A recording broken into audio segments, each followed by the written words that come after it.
வணக்கம் நண்பர்களே, எல்லாரும் எப்படி இருக்கீங்க? போன வாரம் மார்க்கெட்ல ஒரு சம்மர் ரிவர்சல் பார்த்தோம் இல்லையா? ஒரு பெரிய சரிவுக்கு பிறகு மார்க்கெட் நல்லா மேல வந்திருக்கு. சோ இந்த ஏற்றம் அப்படியே தொடருமா இல்ல ஒரு சின்ன பிரேக் எடுக்குமா? வாங்க இந்த வாரம் நாம கவனிக்க வேண்டிய முக்கியமான லெவல்ஸ், எந்த செக்டார்ஸ் நல்லா பெர்ஃபார்ம் பண்ணுது, நம்ம ரேடார்ல இருக்கிற சில இன்ட்ரெஸ்டிங்கான ஸ்டாக்ஸ், இதையெல்லாம் பத்தி டீடைலா பார்க்கலாம். சரி, இன்னைக்கு நம்ம அனாலிசிஸ்ல என்னென்னலாம் பார்க்க போறோம்னு ஒரு குயிக் லுக் பார்த்துடலாம். முதல்ல நிஃப்டி பேங்க் நிஃப்டியோட பல்ஸ் எப்படி இருக்குன்னு பார்ப்போம். அப்புறம் இந்த ரேலி உண்மையிலேயே ஸ்ட்ராங்கா இருக்கான்னு மார்க்கெட்டோட ஹெல்த்தை செக் பண்ணுவோம். அடுத்து எந்த செக்டர்ஸ்ல பணம் அதிகமா போயிட்டு இருக்குன்னு பார்த்துட்டு நம்ம ரேடார்ல இருக்கிற சில ஸ்டாக்ஸையும் அனலைஸ் பண்ணுவோம். கடைசியா இந்த வாரத்துக்கு என்னென்ன விஷயங்களை ஞாபகம் வச்சுக்கணும்னு ஒரு தொகுப்போட முடிச்சுக்கலாம். வாங்க முதல் பகுதிக்குள்ள போலாம். மார்க்கெட்டோட துடிப்பு. போன வாரம் ஒரு பவர்ஃபுல்லான ரேலிக்கு அப்புறம் மார்க்கெட் இப்போ ஒரு முக்கியமான இடத்துல நிக்குது. சொல்லப்போனா காலங்க மேல போக ட்ரை பண்ணும்போது ஒரு பெரிய சுவர் முன்னாடி நிக்கிற மாதிரி ஒரு நிலைமை. இந்த சுவர் அது தாண்டுமா இல்லையாங்கிறது தான் வர்ற வாரத்தோட மொத்த டைரக்ஷனையும் முடிவு பண்ண போகுது. பாத்தீங்கன்னா ஜனவரில இருந்து தொடர்ந்து வந்த டவுன் ட்ரெண்ட் இப்போதைக்கு முடிஞ்ச மாதிரி ஒரு ஃபீல் இருக்கு. மார்க்கெட்டோட சென்டிமெண்ட்ல ஒரு தெளிவான மாற்றம் தெரியுது. டெக்னிக்கலா சொல்லணும்னா ப்ராடனிங் ஃபார்மேஷன் மாதிரி சில பேட்டர்ன்ஸ் உருவாகி இருக்கு. இது என்ன சொல்லுதுன்னா மார்க்கெட் ஒரு பாட்டம கண்டுபிடிச்சிட்டு ஒரு புது ரேலிக்கு தயாராகலாம்னு ஒரு சிக்னல் கொடுக்குது. இப்போ நிஃப்டியா பார்க்கலாம். இந்த 24,250ல இருந்து 24,400 வரைக்கும் இருக்கிற ஜோன் தான் இப்போதைக்கு இருக்கிற மிகப்பெரிய தடை. ஒரு பெரிய சுவரன் கூட சொல்லலாம். இந்த லெவல மார்க்கெட் ஒரு நல்ல வால்யூமோட பிரேக் பண்ணிடுச்சுன்னா அங்கிருந்து ஒரு பெரிய ரேலிக்கான கதவு திறந்துடும். அதனால தான் எல்லா ட்ரேடர்ஸ் இன்வெஸ்டர்ஸ் கண்ணும் இந்த நம்பர் மேல தான் இருக்கு. அதே மாதிரி தான் பேங்க் நிஃப்டிக்கும் 57,600 பாயிண்ட்ஸ் ஒரு பெரிய சவாலா நிக்குது. உங்களுக்கு தெரியும், மார்க்கெட் நல்லா மேல போணும்னா பேங்கிங் செக்டரோட சப்போர்ட் ரொம்ப முக்கியம்.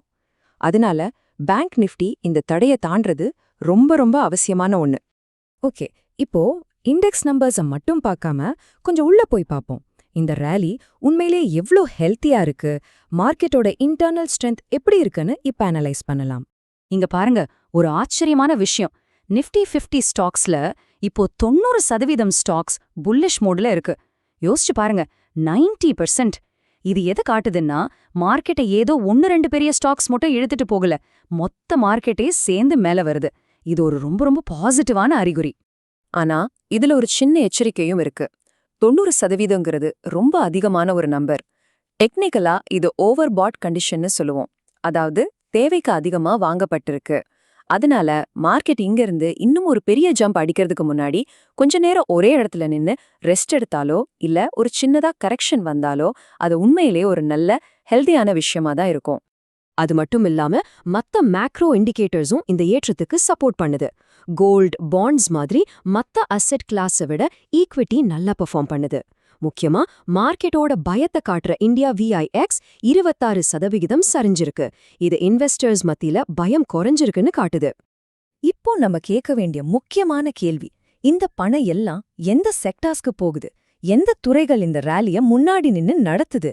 இத புரிஞ்சுகிட்டாலே ஸ்மார்ட் மணி எங்க போகுதுன்னு நம்மால கண்டுபிடிக்க முடியும். இங்க பாருங்க, ஒரு ரொம்ப சுவாரஸ்யமான மாற்றம் நடந்துகிட்டு இருக்கு. பணத்தோட ஓட்டத்தை பாருங்க. ஃபார்மா, IT மாதிரி டிஃபென்சிவ் செக்டார்ஸ்ல இருந்து பணம் வெளியே வந்து ரியாலிட்டி, ஆட்டோ மாதிரி சைக்ளிக்கல் செக்டார்ஸ்க்கு உள்ள போகுது. இது எதை காட்டுதுன்னா இன்வெஸ்டர்ஸ்க்கு இந்திய பொருளாதாரம் மேல நம்பிக்கை வந்திருக்குங்கிறத தான் காட்டுது.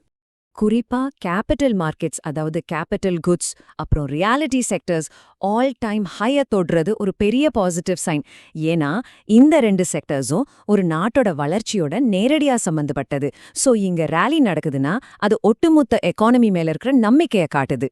சரி, இப்போ இன்னும் கொஞ்சம் டீப்பா போய் இந்த மார்க்கெட் சூழ்நிலையில நம்ம கவனிக்க வேண்டிய சில குறிப்பிட்ட ஸ்டாக்ஸ் பத்தி பார்க்கலாம் வாங்க. நம்மளோட முதல் தீம் ஷார்ட் டேர்ம் மொமெண்டம். அதாவது ஸ்விங் ட்ரேடிங்க்கு ஏத்த மாதிரி இப்போ நல்லா பெர்ஃபார்ம் பண்ணிட்டு இருக்கிற ஆட்டோ செக்டர்ல இருந்து சில ஸ்டாக்ஸை பார்க்கலாம். இதுல சோனா காம்ஸ்டார் ஒரு நல்ல புல்லிஷ் பேட்டர்ன் ஃபார்ம் பண்ணிருக்கு. 521க்கு கீழே ஸ்டாப் லாஸ் வச்சுக்கிட்டு யோசிக்கலாம். அதே போல அசோக் லேலண்ட் ஒரு ஸ்ட்ராங்கான பை சிக்னல் கொடுத்திருக்கு. 170க்கு கீழே போனா ரிஸ்க், ஷார்ட் டேர்ம்ல 199 வரைக்கும் போக வாய்ப்பு இருக்கு. ரெண்டுமே நல்ல ரிஸ்க் ரிவார்ட் ரேஷியோல இருக்கிற மாதிரி தெரியுது. அடுத்தது லாங் டேர்ம் இன்வெஸ்டர்ஸுக்கான தீம். அதாவது ரொம்ப நாளா ஒரே ரேஞ்ச்குள்ள இருந்துட்டு இப்போதான் பெரிய பிரேக் அவுட் கொடுக்க ரெடியாகிற சில ஸ்டாக்ஸ்.